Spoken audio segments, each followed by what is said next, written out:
आज मनुवादी पार्टियों ने खत्म करने का काम किया और जिस संविधान की रचना डॉक्टर बाबा साहब अम्बेडकर ने की, जिसमें 395 आर्टिकल, 12 अनुसूचियां और 22 अध्याय लिखे, तो मैंने जितना संविधान के बारे में पढ़ा, जितना जाना और जितना जानने और समझने की कोशिश निरंतर कर रहा हूं, तो मैंने पाया कि जिस संविधान की रचना डॉक्टर बाबा साहब अम्बेडकर ने किया, उसमें लिखे प्रत्येक जो आर्टिकल है और प्रत्येक आर्टिकल के अंदर जो प्रत्येक वर्ड है, इस देश के मूल निवासी बहुजन समाज को अधिकार संपन्न बनाने के लिए लिखे।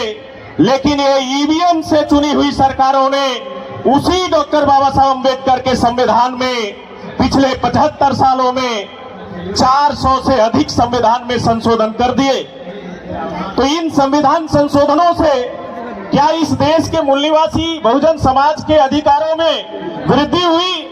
नहीं हुई, बल्कि जो संविधान की रचना डॉक्टर बाबा साहब अम्बेडकर ने किया और जो अधिकार इस देश के मूल निवासी बहुजन को समाज को दिया, आज उन अधिकारों को ईवीएम से चुनी हुई सरकारों ने खत्म करने का काम किया। इसलिए इस मंच से मैं कहना चाहता हूं कि ये जो ईवीएम मशीन के जरिए वोट के अधिकार पर अटैक नहीं है, बल्कि डॉक्टर बाबा साहब अम्बेडकर के लिखे गए संविधान पर अटैक है।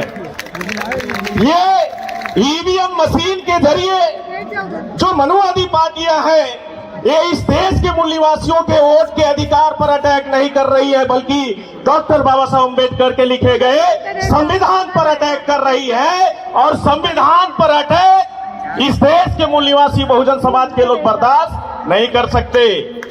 इस देश में साथियों, ईवीएम मशीन संवेदनहीन मशीन है। ईवीएम मशीन संवेदनहीन मशीन है, इलेक्ट्रॉनिक डिवाइस है।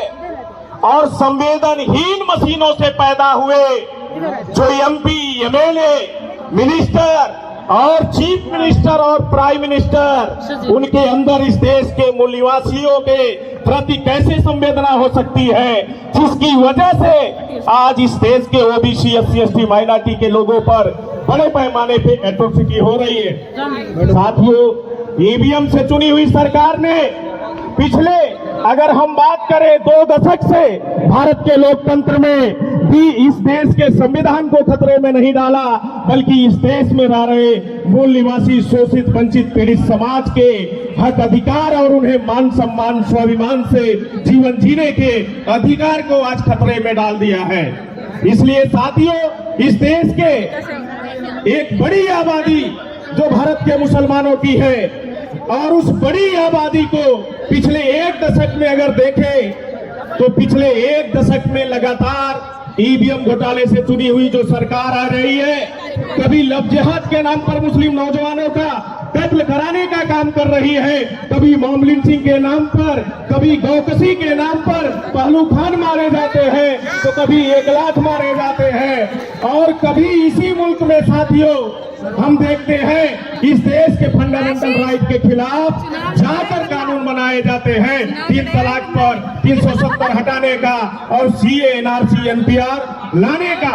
ये सारे कानून साथियों इस दशक में अगर हम देखें तो ये ईवीएम से चुनी हुई सरकारों के जरिए किया जा रहा है। और इसलिए साथियों, पूरे देश भर में राष्ट्रीय मुस्लिम मोर्चा इस ईवीएम के घोटाले से चुनी हुई सरकार का बहिष्कार करता है और पूरे देश में राष्ट्रीय स्तर पर मूल निवासी बहुजनों के अंदर पिछले लगातार 2012 से भारत मुक्ति मोर्चा के राष्ट्रीय अध्यक्ष वामन मेश्राम साहब इस देश के मूल निवासी बहुजनों के अंदर और 6.5 लाख गांवों में जाकर उन्होंने ईवीएम में किस तरह से घोटाला होता है, और ईवीएम लोकतंत्र विरोधी है, संविधान विरोधी है। और 8 अक्टूबर 2013 को सुप्रीम कोर्ट ने इस बात को स्वीकार किया, इलेक्ट्रॉनिक वोटिंग मशीन से फ्री, फेयर और ट्रांसपेरेंट तरीके से चुनाव संभव नहीं है।